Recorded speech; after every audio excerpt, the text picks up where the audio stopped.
Most people think you need school to learn data analytics. You don't. What you actually need is to learn in a way that the job market rewards, but most self taught learners do not do that. Companies hire for skills, not credentials, but most people still study like they're still in school, collecting knowledge without building proof. But in this video, I'm going to show you how you can actually learn data analytics without school, the habits and learning loops that turn effort into real hireable skills. So if you're still teaching yourself analytics, this will save you a lot of wasted time. So let's get into it. All right, so let's set the stage. The internet has made learning free. You can literally learn any skill for $0. Access is no longer the problem, but that's exactly the issue. When everyone has access to the same courses, the same certificates, none of that sets you apart anymore. The scarcity has moved, and it used to be knowledge, but now it's judgment, the ability to navigate ambiguous data and make a decision a business can act on. That's what companies are paying for, and that's exactly what most self-taught learning paths don't teach. Think about the typical tutorial. You get a clean data set, follow along, and arrive at a predefined answer. You feel productive, but did you actually practice? It's just replication, not interpretation. No decision making under uncertainty. And then when you sit down for a technical interview and someone hands you a data set with missing values and no clear objective, the person who learned through tutorials freezes. But the person who learned through applied practice with real friction knows exactly what to do. A book called The Polymath argued that real mastery doesn't come from rigid specialization or credentials. It comes from versatility, the ability to synthesize and apply knowledge in generally useful ways. Access to information is not the same as the ability to use it, and in data analytics, that difference is everything. So here's where most people get the story wrong. They hear skills-based hiring and think that the doors just swung wide open for everybody. Companies dropping degree requirements must mean that everyone now gets a fair shot, right? Actually, that's not the case. When a company removes a degree requirement, they're not lowering the bar, they're actually shifting the ways that they're looking for proof. Employers don't hire credentials anymore, they hire capabilities. And that's just not a quote, that is the reality of the new modern job market. For someone with a degree, the institution may be a signal, but when that's gone, the pressure doesn't disappear, it transfers over to you. Now, your work needs to speak for itself, not the brand and reputation of the school that you went to or your degree. Your portfolio, your projects, and your experience and your ability to defend your thinking.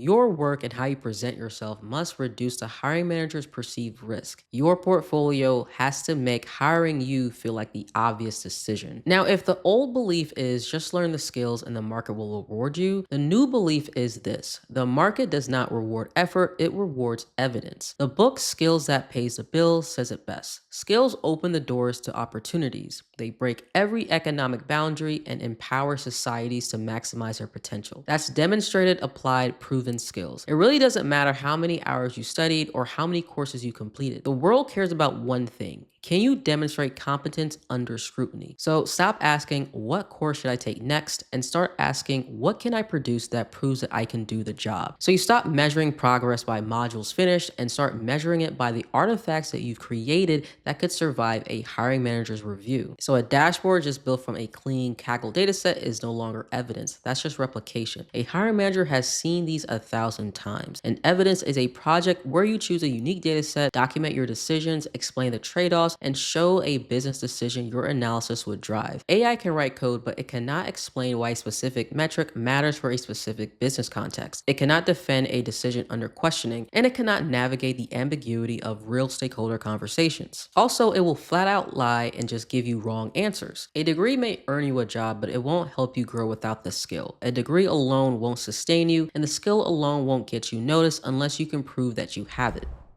So most self-taught learners follow what I call the long roadmap. When you finish a SQL course, you immediately move to Python, but you never revisit SQL under pressure. You never get challenged on it. And you never have to use it in a context where the answer isn't obvious. So your attention is low and your confidence is fragile. When someone tests you in an interview, you realize that you don't know it as well as you thought. This is what I call false momentum, and you feel like you're making progress because you're completing things, but completion is not competence. High performers do something different. They use tight feedback loops. Learn something small, apply it immediately, get challenged, refine your understanding, and repeat. Cal Newport in Deep Work argues that the ability to perform deep, focused practice is rare and valuable. Most people scatter their attention across 10 different tools and never develop true proficiency and mastery. The people who win are the ones who can sit with one problem, one skill, and one challenge long enough to break through. I saw this in my own community about 4 years ago. People will commit to massive projects or long courses and never finish. So I started creating small challenges, 30-minute data cleaning exercises, 30-minute visualization challenges. People started actually finishing things. They were building their skills in small, complete loops instead of abandoning large, incomplete ones. So here's my rule of thumb. If you go a whole 30 days without someone critiquing your work, you're not learning at the speed that the market requires. School provides structure, deadlines, and external feedback, and repetition under pressure. So if you're self-taught, you have to intentionally recreate every one of those ingredients into your own work.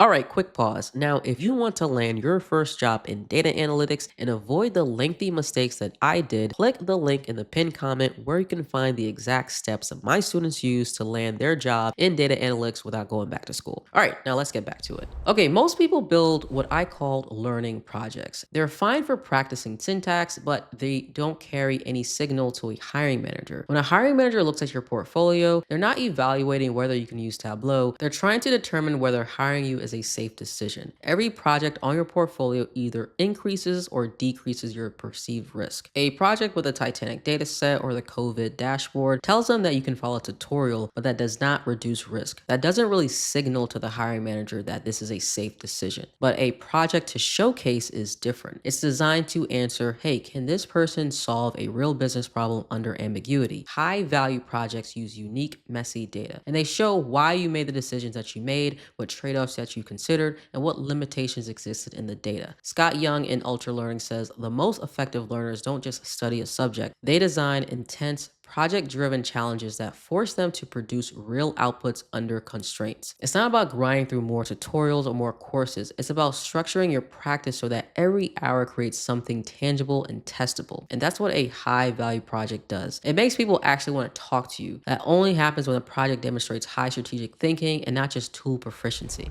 So most self-taught learners wait until they feel ready before putting their work out there. They want to polish everything to make sure it's perfect and feel confident before exposing themselves to judgment. But this is backwards. Confidence without external validation is dangerous. You have no way of knowing whether your work meets the standard the market requires. If the first time your work gets challenged is in a job interview, you waited far too long. The self-taught analysts who get hired do something uncomfortable. They seek critique early and they expose their thinking publicly, and they invite friction before they feel ready. School succeeds not because of the content, but because it enforces structure, deadlines, and external feedback, and repetition under pressure. Self-education only works when you can intentionally recreate that same architecture. That means posting your projects publicly, sharing dashboards on LinkedIn, and asking for feedback in communities or contributing to open discussions where your thinking gets tested. In that environment, your personal feeling of readiness is irrelevant. The only metric that matters is whether your work can survive external scrutiny or not. Okay, so I know some of you are thinking, so if school provides all the structure and the feedback, why not just go back to school? Well, yes, school provides a rigid, low-frequency feedback system. You get evaluated on exams that test memorization rather than application. The curriculum is static, updating on a multi-year cycle, while the job market shifts every few months. Self-education, when done correctly, provides high-frequency, real-time feedback architecture that's far more aligned to what the market needs. Some people thrive without school, while others struggle with degrees. The difference is not intelligence, it's the feedback architecture. If you build the architecture, you don't need the institution. Data analytics isn't difficult because of math or syntax. It's difficult because of ambiguity. Real-world data is messy, business problems are unclear, and stakeholders often don't even know what they always want. The right answer depends on context that no tutorial can usually teach you. That ambiguity cannot be mastered through passive consumption. It can only be mastered through execution under scrutiny. If you want the exact step-by-step roadmap that my students use to go from stuck to hired without going back to school, watch this next video. I'll see you there.